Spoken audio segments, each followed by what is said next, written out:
others, no, to see the need for change. Okay guys, very important to. Kasi yung ibang tao hindi nagbabago kasi hindi nila nakikita. And that's our role as a manager and a leader na dapat ipaalam natin sa kanila na you have to change. Or else, what will happen if you will not change?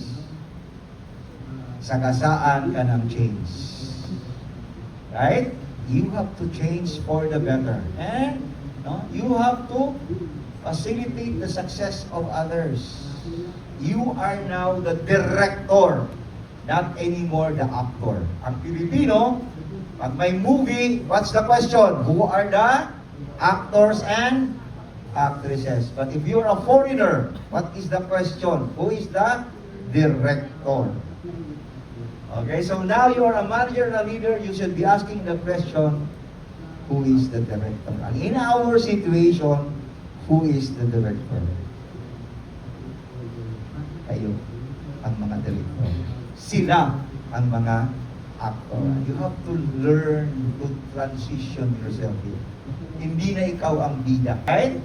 So now you're taking now a different, no, role. You are now a leader, a manager, and a coach. So sila ang sikat. Okay? Are you learning?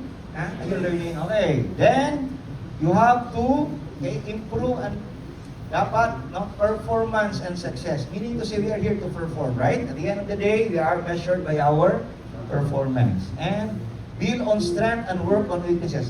Ano na una dyan? Strength or weaknesses? O, bakit nauna ang strength? Because the mindset of Filipino ito. Espilahan, pagdating ng anak mo, di ba? Binigyan ka ng card. Tinitingnan natin kaagad saan mahina.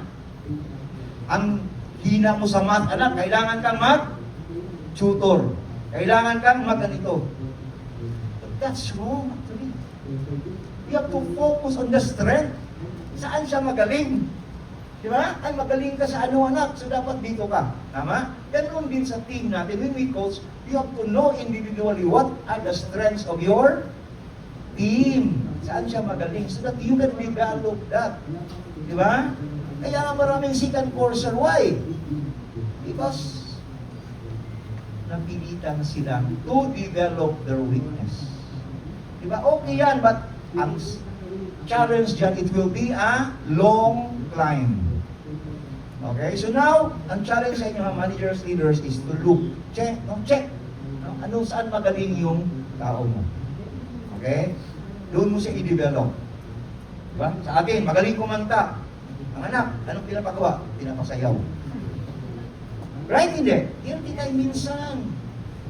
Okay? So you have to develop. At itong kausap ko na ahente mo, ganito, magaling mag-close. Okay? So i-develop mo yan. And pwede ba kayo mag-partner sa ano mo? Hindi magaling sa closing? Ganon? Ha? Okay?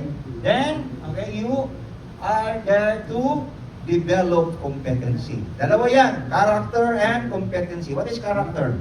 Attitude. No? Yung how you perceive work, how you do work. But what is competency? Kagalingan mo. Okay? So, kung saan magaling, bluntly put is that dapat nandoon ang training intervention mo. Okay? What is coaching for you? Pag sinabing coach, okay. Anak ko yan, siniguan ako. Okay, so introduction to coaching, you must know the science. Okay. Principle. Meaning, dapat i-embrace muna natin that we want to be successful. Sinong dito sa atin na ayaw maging successful? You want to be successful? Yes. You want to be happy? Yes. And choose the right decision. Make the right choice. So you are in a you are in the right company. This company helps you achieve your dream. And we are all capable of changing, evolving, and we are good. Kasi karamihan sa atin dito, pag tingin mo na sa kanya, meron, especially pag may background na. Diba? So, but basically, we are created by God as good. And we are unique. Okay? And we have the power to create our future and destiny. Naniwala kayo niyan o hindi? I tell you, sino gumagawa ng storya ng buhay ninyo ngayon? Come on, sabihin niyo sa akin. Sino? Ano, sabihin mo sa sarili mo, ako po. You know why? Because I want to remind you again, to refresh you,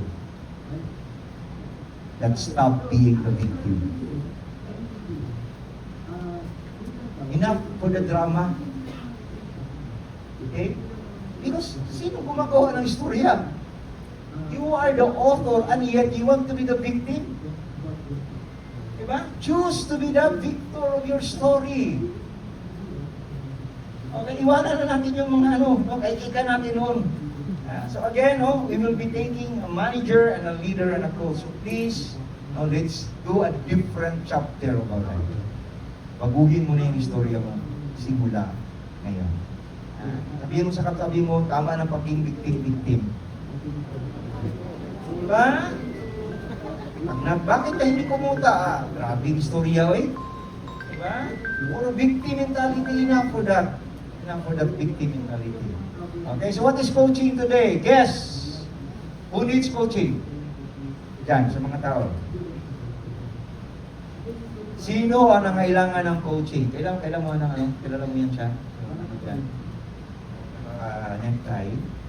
That's Jonathan Yabut, yung Apprentice Asia. Diba? Sikat yun siya. One of our product managers yun siya. Okay.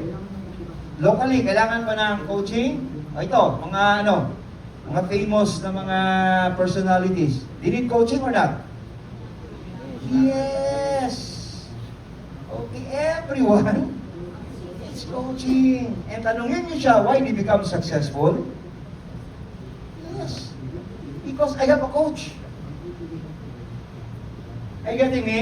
So, kaya nga na tayo nandito ngayon. Kasi, simple lang, benchmarking. What's the word? Kopya-kopya lang.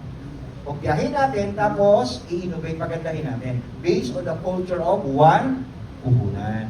Okay? We will give you the basic. But again, the belief that coaching is very important.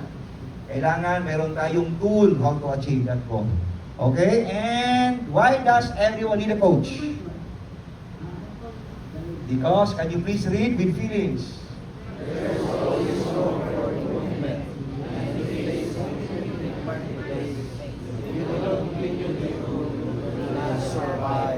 Okay, so we're in fact, the word survive now, nagbago na yan, hindi sa survive, thrive. Okay, thrive na. If you know, survival is not anymore the word. You have to thrive. Thrive na tayo, hindi lang survival. Okay, so